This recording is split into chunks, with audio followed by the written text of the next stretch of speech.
Hi everyone, Carmel Sullivan here, Heart to Heart Medium. I am really excited today because we're going to be talking funny because I like not to forget the F word, ... fun and funny. And with that, I invited Mike Hammock to come along with me on my podcast journey today.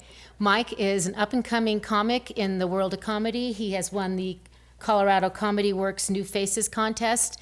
He's a friend of my son's, and that's how I know Mike. Yeah. And so I thought, let's kind of talk about what a comedian's like, how you got there, and why you do it.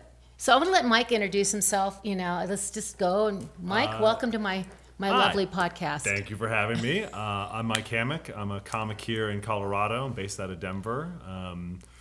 Done stand-up for around 10 years, I guess, and won the Comedy Works New Faces contest, do a lot of festivals, and I'm releasing my debut album, I believe, in June of this year. What's a debut album? So it's just the first comedy album I'll be releasing. I've been sitting on, most comics have they have a 5, they've got a 10, they've got a 20, they've got a 30, and then they've got like a 50, a 40, 50, or an hour minute set. So if somebody books you to do 20 minutes, you've got like a locked in 20 minutes of comedy that just works really well in that time frame. So I've been sitting on the same hour for at least like 3 years now. It takes a while to kind of build up to that and get there. And so I've just kind of been sitting around waiting, and then the pandemic happened. And I was kind of like, gosh, I should probably just get this out there and record this. So Comedy Works, April 26th. Yay! I'm going to have film crew there filming. I got a recording guy coming in, and I've got a distribution company lined up to... Which Comedy Works? Is this here in town Comedy in Colorado Works, downtown Springs? Denver. Downtown Denver. Cool.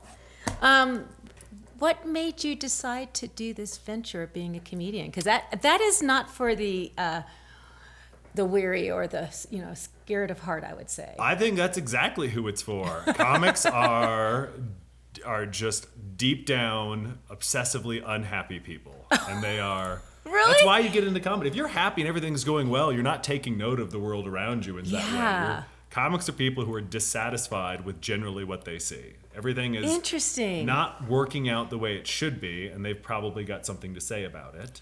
Do you see like the crazy of the world and try to make a joke of it? Yeah.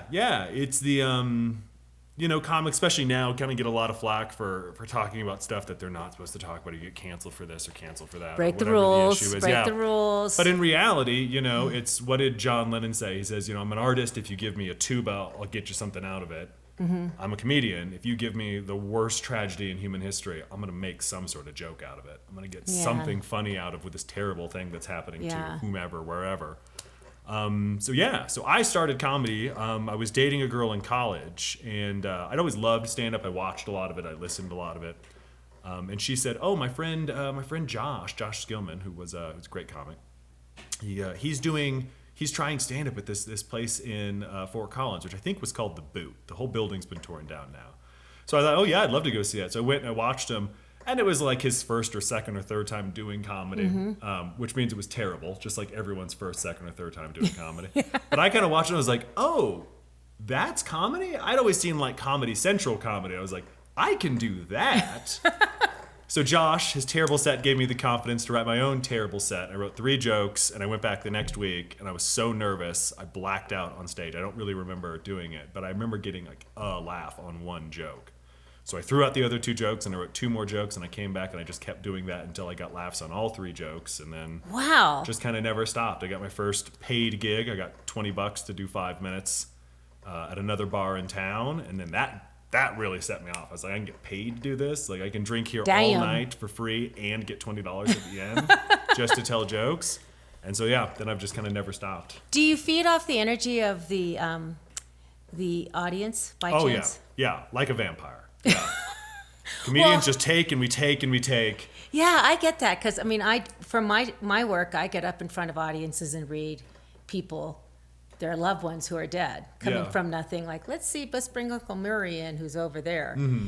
But to me, it's once you hit that sweet spot, you just keep rolling. Yeah, there's certainly. It's a lot like mass hypnosis. It's you have to get the audience. You have to. Mass hypnosis. you have That's interesting. You have to get them with you have to have a good opening joke. You have to have something that kind of introduces you, the style of comedy you're going to be doing, and what they're kind of in for the next 5 or 10 or 20 or an hour, however long.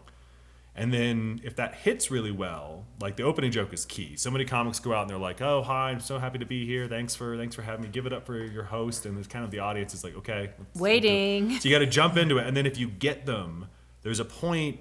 Generally, if you're doing 30 minutes, 6, 7, 8 minutes in, right in that kind of first section where you feel like you've got the audience, and then everything hits better. The jokes that kind of maybe do mediocre other nights, whatever, will just crush, and you can just kind of ride that wave. And then you can also feel it if you start to lose. You have a joke that doesn't hit. Yeah. You can feel them pull back, and you got to work to get them back again. Do you ever get nervous, or does it just come easy for you? I'm constantly nervous. I'm nervous driving to and from the clubs. I'm nervous all the time, but that's just me, maybe. I think every comic is nervous when they go on stage. I get Comedy that. Works, which is by far one of the best clubs in the world. I can't even, outside of New York or LA, it is the best club in the world. You can watch, if you're another comic, you can watch the comedians waiting to go on stage. You can watch them when the host is up there about to say their name. Never seen somebody who's not nervous. Everyone is sitting there, staring down, you can see they're thinking, you can see them kind of tapping their feet. Yeah. Everyone's nervous. But I think you have to be almost. But you're the least nervous when you're on stage. That's when I am most comfortable. Interesting. It's funny because we saw back in 82, 83, my man and I, Ray, we had won 25 tickets to Comedy Works in Santa Monica. And so we invited all our dearest friends, of course, and the people who were in that show, freaking amazing. It was, Ellen DeGeneres, Louis... CK? Yeah. The guy we loved the most had these bulging eyes, Dennis Wolfberg. And I don't know if you know him. He was amazing. I mean, my husband had to run out because he was cramping from laughing so hard. The guy was hysterical. He was on a few shows, TV shows, Mork and Mindy, but it was just the best to be there because we felt so good.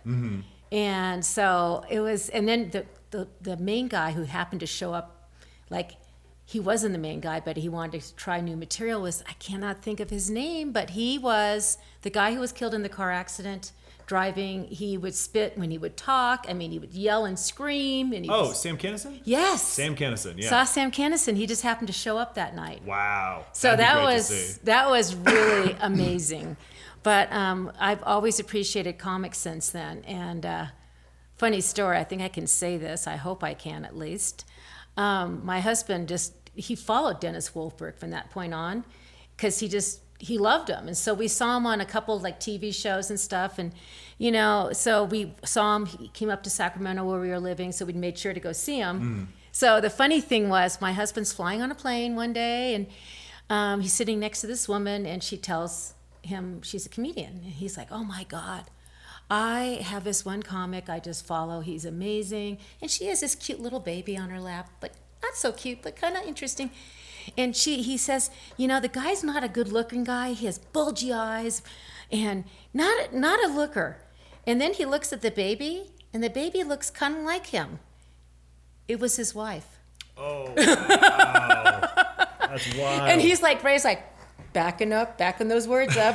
And he's amazing, is what Ray said. That's great. Well, listen, I would take any attack on my looks as long as you say I'm funny. That's oh my God, yeah. he did. He gave him all the praises in the world. But that's my funny moment in time for a comedian. That is wild. Yeah, I mean, there's no shortage of talent. There's never been a shortage of talent for comedy. It kind of makes you realize that when you, especially in a place like Denver that has, I mean, again, outside of LA, Chicago, New York, the best scene. It's such a good scene. There are so many good comics. There are so many good shows. There's so many comics at different stages of their careers. We've got, COVID brought in so many new comics. We all thought coming back from COVID, it'll be dead. Everyone quit or gave up or whatever. No, there was a million people who were like, "Oh, I'm going to die someday. I have to do stand-up now." So there's a whole new wave of new comics. And then you've got people like Sam Talent, one of the best comics in the world. Sam Talent? Sam Talent. He just wrote a book about stand-up comedy. It's a novel, which I believe has been optioned for a movie now. He's touring the world, and I mean, he's incredible. And then you got people like Adam Cayton Holland, who they had a TV show on TLC. Him and Ben Roy, who also has a band called Spells. They're all kind of, they're at the top, and then you've got everyone in the middle. Ben Bryant runs a great room called the Denver Comedy Underground, which I think is sold out 200 seats every weekend for the past 8 weeks in a row or something. So anyway, so Denver's amazing. And it's really interesting to see kind of who's making it, who's not. You see the comics from LA and who are getting these opportunities because they're in LA, and then you meet some guy from, Georgia who's just like crushes a room, just comes out of nowhere and just murders a room, and you're like, why isn't that? Why is he so funny? Man,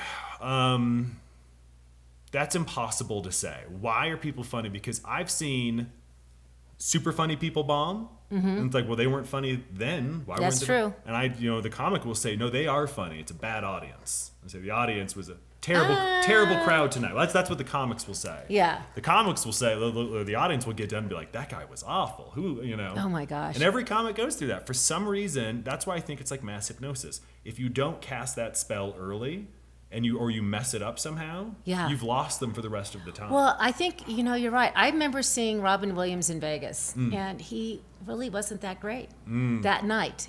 And in my bigger overall picture, he's an amazing comic and a genius, really. But that night, he was just off. People have off days. Something happens, and it just doesn't take, whatever it is. Just whatever that spell is just doesn't stick, and then you'll see that in the crowd too. You'll see 4 people who think it's the best thing they've ever seen. They're dying laughing. And then 4 people right next to them just arms crossed. Oh, really? Well, I think it has to touch something in them, the comedy, because I feel like you have to know the audience and come in with the audience in mind somewhat too, until you grow your audience who shows up. Yes, yeah. You can get the audience capture, and you have to kind of read the room. Every comic watches the comics in front of them, and they read the room a little bit, and they kind of sit and watch. But I mean, it requires the audience to be on board too, and it even requires the room to be correct. That's what a good room. Comics talk about a good room and a bad room. What does that mean? Tell us. So a good room depends on the comics too. I prefer what's called a kill box, which is what Comedy Works is. Tight, low ceilings. Okay. Everyone is jammed together. Dark. And then you go to like the kind of the clubby clubs in like New York sometimes like that, or we've got 1 or 3 E's in the Springs, which is great. But it's like a club. It's high ceilings. There's tables. You've got a lot of room. There's a bar in the back. It's a lot more like a nightclub or a restaurant. Okay. Both have their appeals. Some comics like that. Some comics like doing basements, or apartment shows in New York. It depends. Some people like doing stadiums. That would be great to try sometime. What's your sweet spot is what you have to figure out. Yeah, the kill box, because the audience needs to really enjoy comedy. They need to be anonymous. Oh. They need to be part of a crowd. You can't be. You'll see it every time. If the lighting's too high up front and the people in the front, they can see each other, they laugh the least of anyone. It's the people out in the dark that laugh the loudest. Interesting. Think about that. So you want not to be seen. And that's what brings in hecklers, because they can yell and scream and, Yeah, and you never see that kind of behavior out in public. You never see people like at the bank heckling the teller because they're going so slow. People might be upset. They'll be mad at the teller. This is taking so long, but they will just sit and they will fume.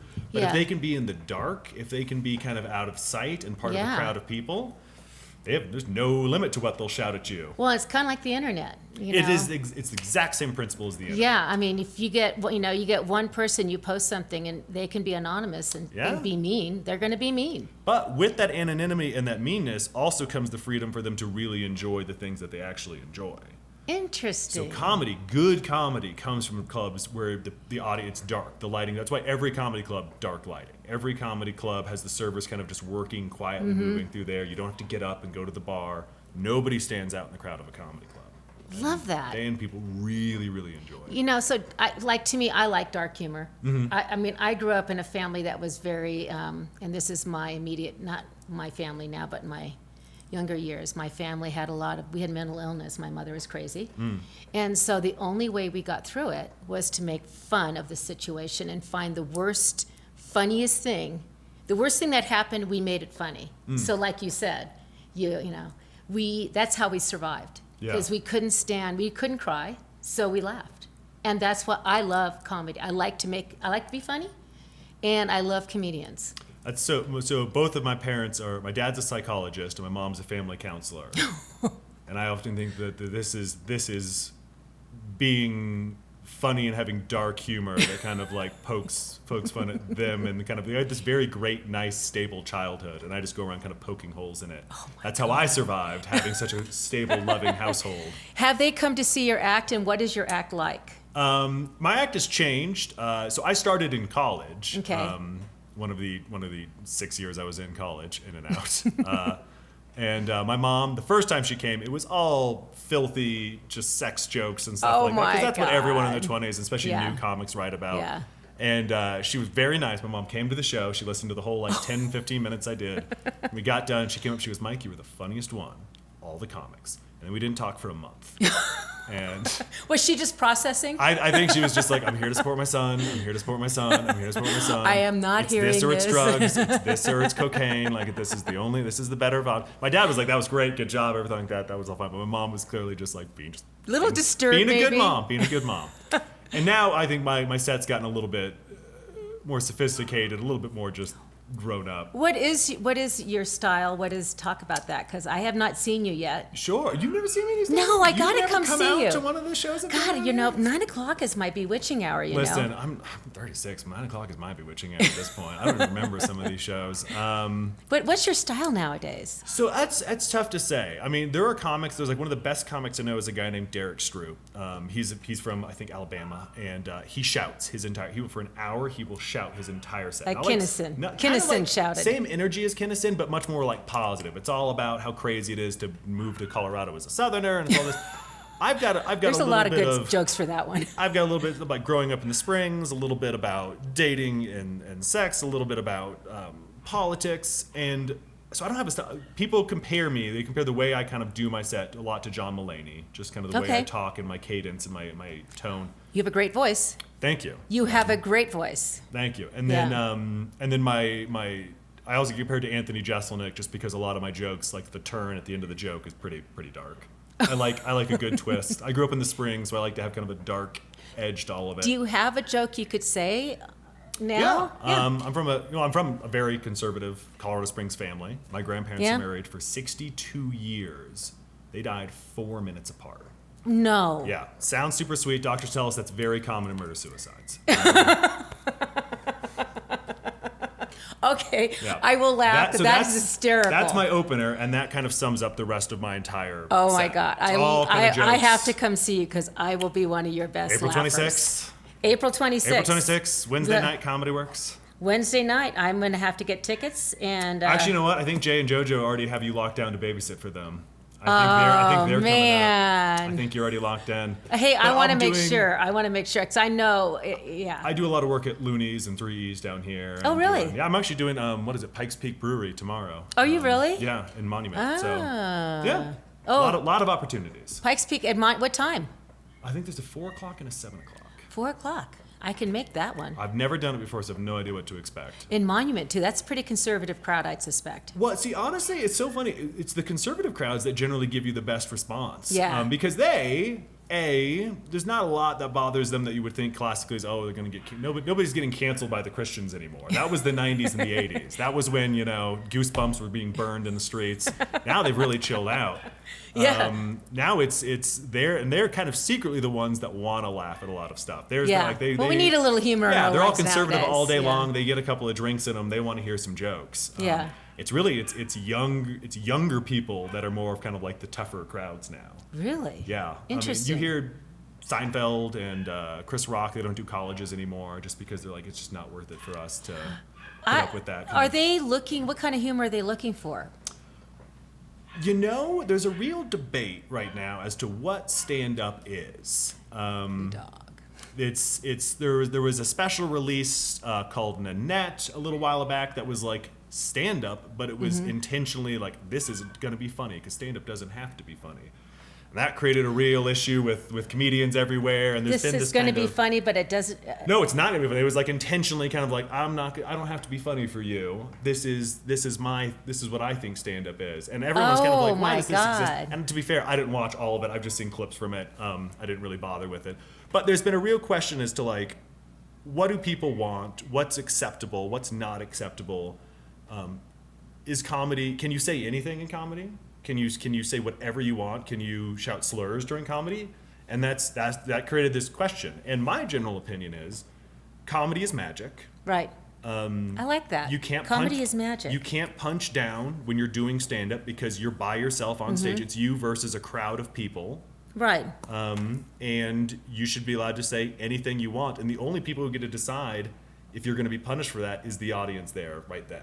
Because if it's not funny, they'll punish you immediately by not laughing. Right. So I think it should be completely open, which is why a lot of clubs like Comedy Works uses yonder bags. You know what a yonder bag is? No, what is it? It's a little lead-lined baggie that you put your phone into and they seal it.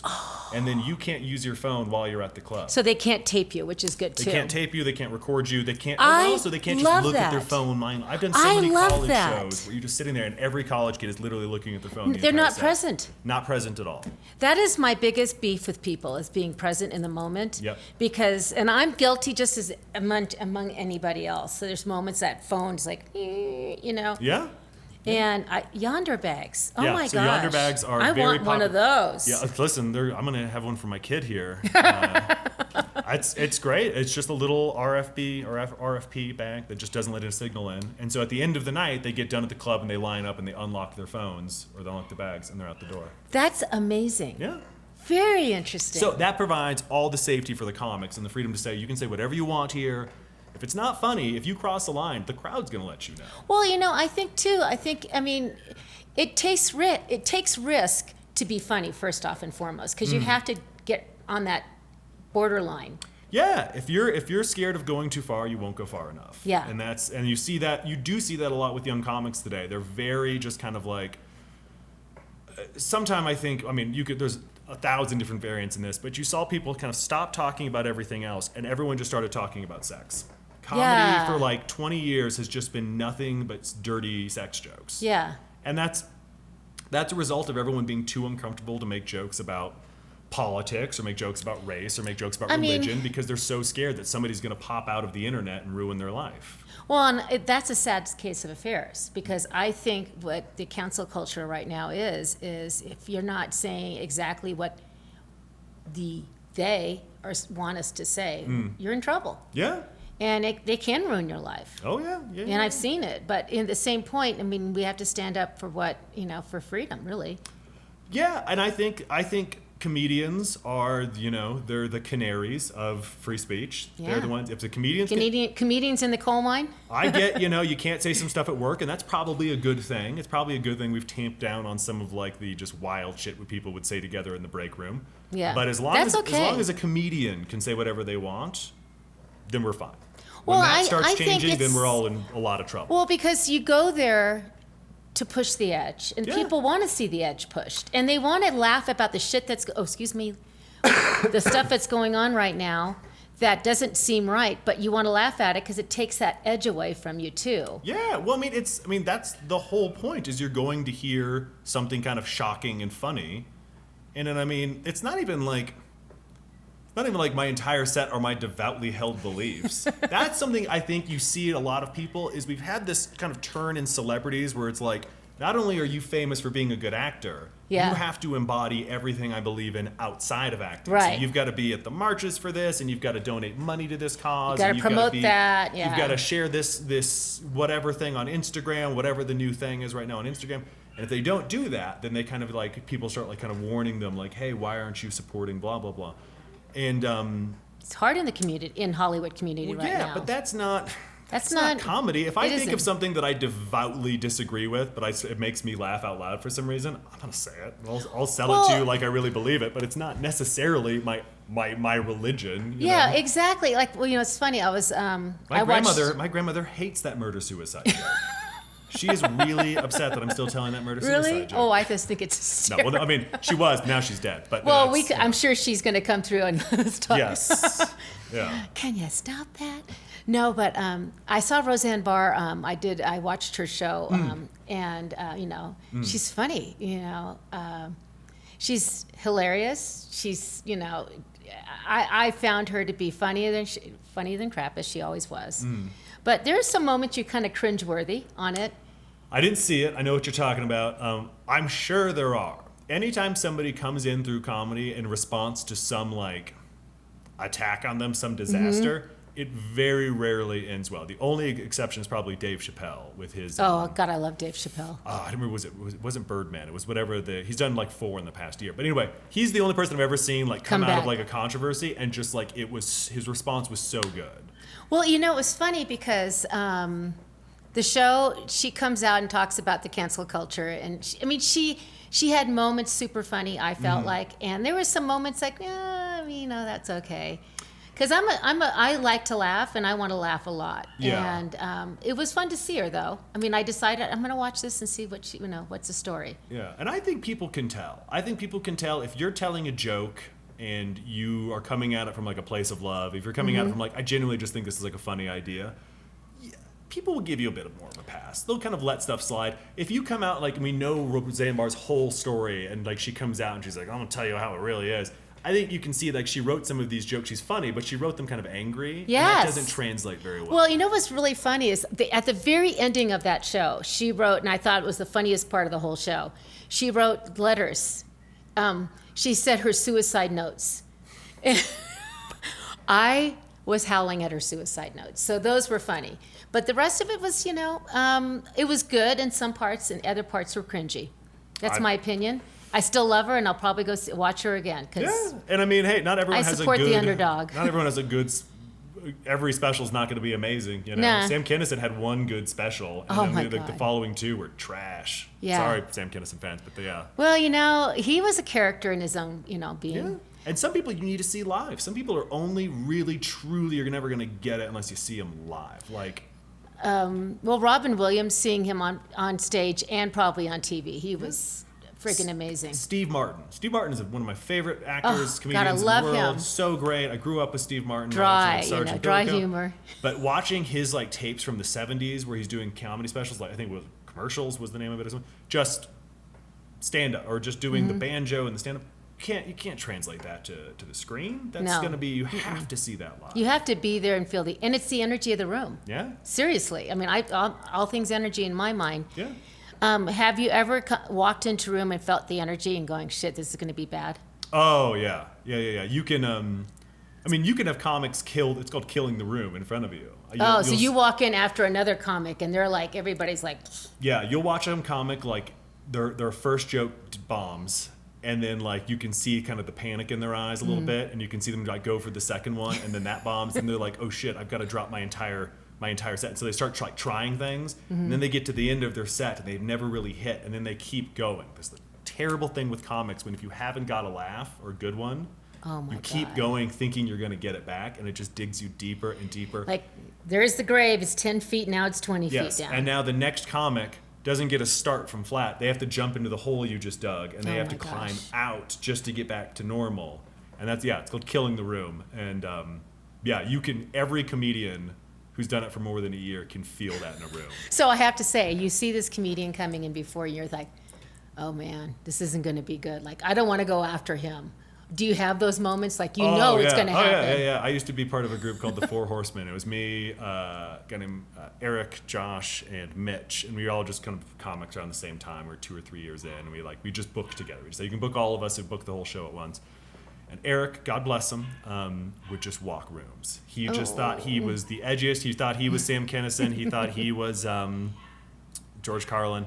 And he would just walk rooms. And so we'd all have these conversations, be like, all right. Who's next to play piano? Like, here, do we put Eric second or do we put him third? And who wants to go before and who wants to go after him? Because we can't put him first and we can't put him last. And we did that for years. I mean, Eric was truly, genuinely a funny guy. But some of his jokes, he just did not get the message. Like, people weren't responding to it. So he never did he succeed? Or he would come back and be like, did you see, he went into comedy, I think, with something to prove a little bit. Like I said, he was genuinely funny. But he would just come back and be like, how good was that, right? And I'm like, dude, like 12 people walked out. And he's like, I know. Screw them, right? And I'm like, cringy. Yeah, a little bit. So yeah, you can feel that. So there's 2 things you run into. You run into like, oh gosh, I have to follow that because he was so good. He killed the room.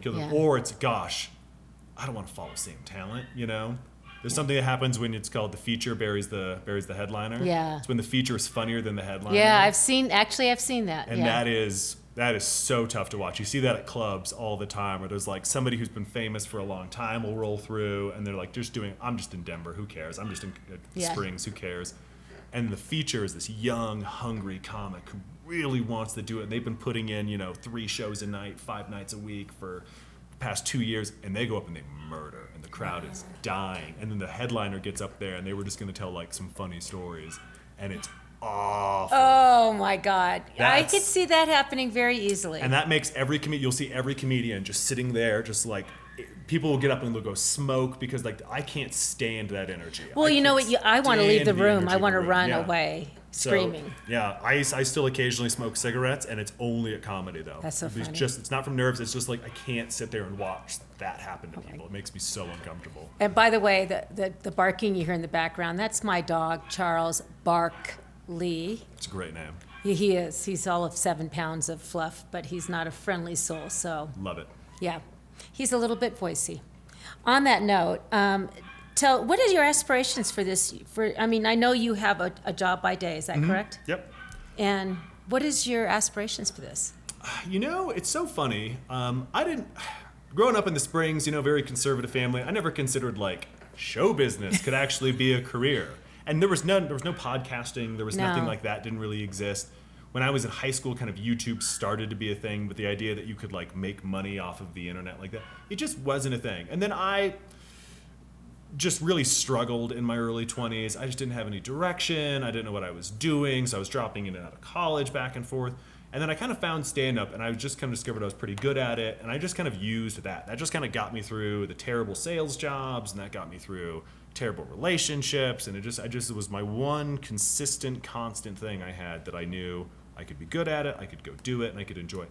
But even then, I never kind of thought like, oh, I could do this. I can make good money at it. I just kind of thought, I don't live in LA, I don't live in New York, I'm never going to move because my life is such a mess. I couldn't even think about moving out there. Yeah. So I just kind of always treated stand-up as like something just for me.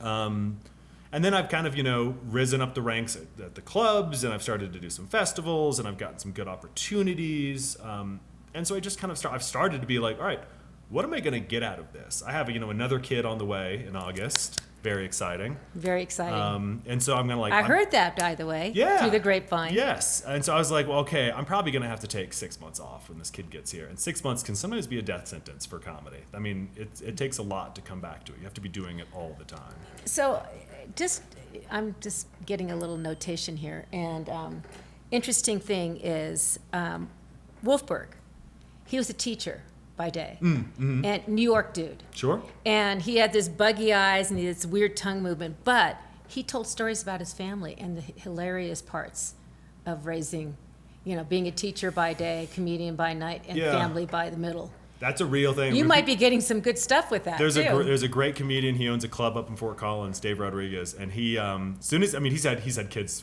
way longer than me, but like a lot of his best bits are about his family. That's a very common thing. You have kids. It's what you see. It's what you interact with. It's what you do. Do you include that in your? It becomes your material. Yeah. So I've got some jokes about like old girlfriends or like old relationships, and when you get married, my wife just kind of gave me. She's like, you don't need to tell this one anymore. She's like, done. Yeah, you don't need to tell that joke anymore. But yeah, so excuse me. Looking at this, I was just kind of like, what am I going to get out of this? If I were to have this kid and never be able to do stand up again just because life got too crazy. Yeah. What would I have to show for it? And I'm like, nothing really. I've got some great badges, I've got some great photos, and obviously the memories and stuff like that. But I was like, I should, I'm like, I have the material. I've just never taken the time and thought about investing in myself. So you need to invest in yourself. Taking the money I've been making from comedy and kind of setting aside, and so I'm just hired. I talked to the club owners, and Wendy has put me up for a couple of nights there, and got a film crew and a sound guy and distribution, and you're gonna do your thing. And I'll probably just lose several $1,000s on this and just have a great memory for me. No, don't say that. I always believe in positive thought. I mean, that would be the positive thought. Yeah. I'm just really honest. I'm just hoping I don't get canceled from this because a lot of these jokes I've been sitting on for a while. Oh, really? So that's the other thing too is something you'll see in comedy is there's really 2 types of comics. There's comics that are constantly writing and trying new material and struggling. They're always bombing at open mics, but they maybe get one good joke out of it. And then there's the comics who like have a great 5 minutes. And they come in and they tell their great 5 minutes at every mic, and they don't try new jokes, and they don't do anything, and they're always doing well. They always seem like they're doing because they're always getting laughs. Right. But they haven't written anything in a long time. Well, that's not fun. I've hit that. I'm still writing, but I've hit like my 20 minutes, my 30 minutes has been my 30 minutes for like 2 years. So are you trying to freshen it up maybe? So once you do an album, you pretty much burn the jokes. Okay. You take them all out. They're on the album. You got to start over. And I think that's going to be really good for me. So it's your motivation. Yeah, it takes this crutch away from me. I'm going to burn all my jokes, burn all my best jokes. I'll have a bunch of other kind of mediocre jokes, but all my best hour of material, burn it to the ground, and I'll have to start over. I think it's important for you to do that because Yeah. I think you'll find your groove too. Yeah. I mean, it's like, they say forest fires used to just roll through and they burn out all the underbrush, but the trees were fine. Mm-hmm. And that would be fine. It would just happen every couple of years. But then because we stopped letting forest fires happen, the underbrush grew up so much. And now if a forest fire rolls through, it kills all of the trees. Yeah. So you have to burn all your material on a regular basis. I love that. I use that analogy from my work. Yeah, otherwise you burn it out and then there's nothing left. And I'm a little nervous that maybe I've ridden this 30 minutes or this hour too long, and it'll take a lot to get me back. I think you're going to do well. I think you're going to have fun. I think, if you don't get so heady into the, where you're going to land and just come up with the absurd things you see in life and make fun of it, I think you're going to do great. That's the hope. Yeah, to me, I look at things that are absurd. I find funny in them. I even find funny in my mediumship. I love that. And I had a lady the other day. I went into a place to promote one of my classes. I walk in, and the gal goes, "Oh," and I hand her the flyers, and I tell her what I do, and they go, "You're a medium?" Yeah. She goes, "Oh, come on in. That's exciting." And I'm in the back of the store. It's a clothing store, and this woman walks in behind me, but I'm way in the back, and she goes, "See that woman way back there? She's a medium." And the lady's looking at me. I go, "I know, I'm really a large." So I'm not gonna lie, I was working around some joke in my head. I was like, that'd be a pretty funny bit if somebody said they were a medium. As you were talking, I was like, you could say, "No, I'm a large." Yep, that's great. I could actually see, because there's been so many funny things. I could do a comedy act with it, and then do a mediumship in between, but I'm trying to figure out how you keep the sacredness of it. I don't know, the energy of that room would be It would be up and down like a yo-yo. I've only ever discovered the only thing that ever goes well with comedy is burlesque, in my opinion. It really is. I've seen people try to do music. I've opened up for bands. Yeah? And it's always terrible because the people who are They're there for for the music, bands. they're in a different headspace than people who are there for Well, comedy. what I would do is promote when I do this, if I do this, I'm not sure, I'm mulling it in my head because I can be pretty funny. And what I would do is you come to see to get read as a group reading, but you use it as like that's your style. Yeah, I mean, I think that would be interesting. I think you could probably book a weekend, and you could help people pick the comics that they are going to see at a festival based on their reading, because that's what a festival is. Excuse me, 4 or 5 nights, 8 or 9 shows, different headliners at every show, or different comics in different rooms all over the city. You could do a medium reading and help people pick what show they're going to Check go it see. out. Yeah. You could do a dark show. You could do a clean show. You could do all of that. Well, it's just, I just think that we have to have more laughter in this crazy world of ours. And my best fights are always ended by a joke. Because it kind of cleans out the anger out. I definitely think that's true. I tell you what, when I'm mad, especially at my man, he always throws me a stupid joke. And I'm like, God damn it, I want to be mad at you, but I'm going to laugh now. Yeah? Yeah. Me and my wife do that all the time. My wife is unintentionally like the funniest person I know. She's a great cake baker, too. And, Oh my gosh, yeah. Secret Baking Co. on Instagram.